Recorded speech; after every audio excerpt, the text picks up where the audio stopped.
Mga ka-mentors, real talk. Marami sa atin ang gustong magsimula ng negosyo pero laging iniisip, kailangan ng malaking puhunan. Well, good news! Hindi mo kailangan ng 50,000 pesos para magsimula. Sa video na to, isi-share ko ang 8 legit negosyo ideas na kaya mong simulan sa maliit na puhunan. Pero may potential na kumita ng malaki kung consistent ka. Low capital, high potential na income, perfect para sa mga estudyante, empleyado, at kahit sino na gusto mag-side hustle. Kung ready ka na magsimula at palaguin ang pera mo, let's dive in. Idea number 1. Sari-sari store pero smart version. Classic pero effective. Kung may space ka sa bahay, pwede ka nang magsimula ng sari-sari store sa puhunan na 2,000 pesos to 5,000 pesos. Pero mas level up, gawin itong smart store. Magbenta ng essentials. Halimbawa, bigas, dilata, snacks, load. Gumamit ng GCash or Maya QR para mas convenient sa customers. Magdagdag ng e-load o bills payment services para may extra income ka. Pro tip, kahit maliit ang tindahan mo, kapag kompleto at convenient ka, babalik-balikan ka ng customers. Tip number 2, ukay-ukay online.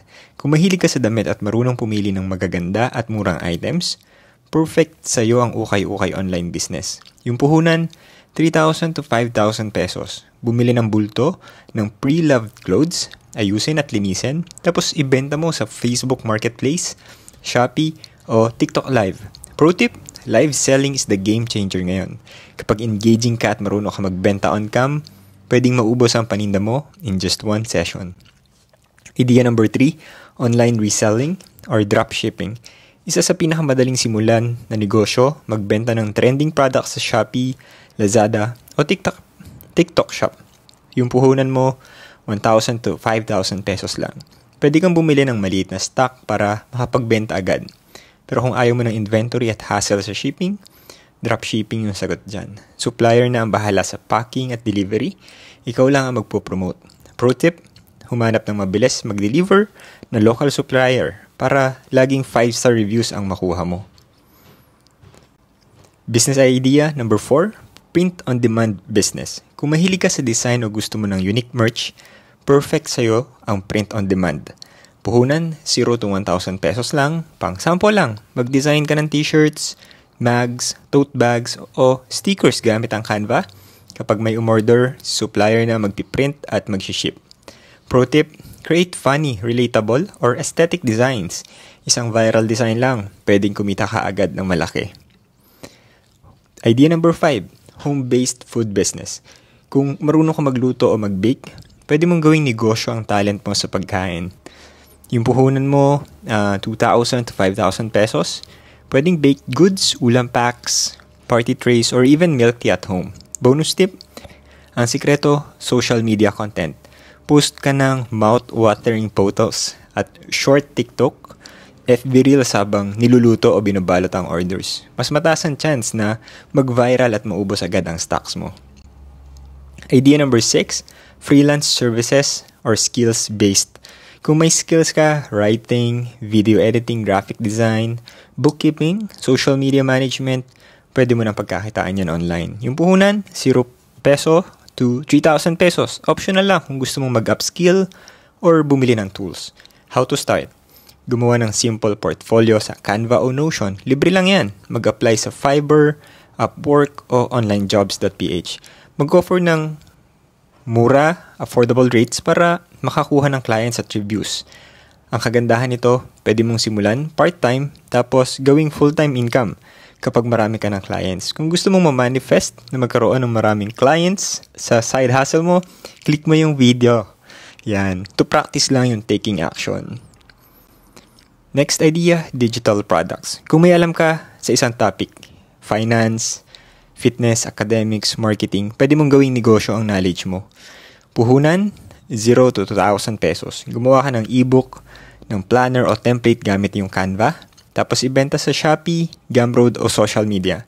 Bakit maganda yan? One time mo lang gagawin ng product, pero pwede mong ibenta unlimited times. Meaning, passive income habang natutulog ka. Comment mo below, digital, if gusto mong gumawa kami ng mga medyo mas deeper discussion kung paano gumawa ng digital products digital businesses? Comment down below, digital. Okay? Para makita namin na marami yung interesado. Idea number 8, affiliate marketing. Ito yung negosyo na hindi mo kailangan ng sariling produkto. Magpo-promote ka lang ng items ng ibang tao o company, tapos kikita ka ng commission bawat sale. Yung puhunan mo dito is 0 to 2,000 pesos. Optional lang kung gusto mong mag-ads.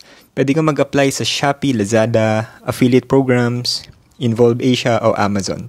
How to start? Gumawa ng short reviews videos sa TikTok, FB Reels o YouTube Shorts.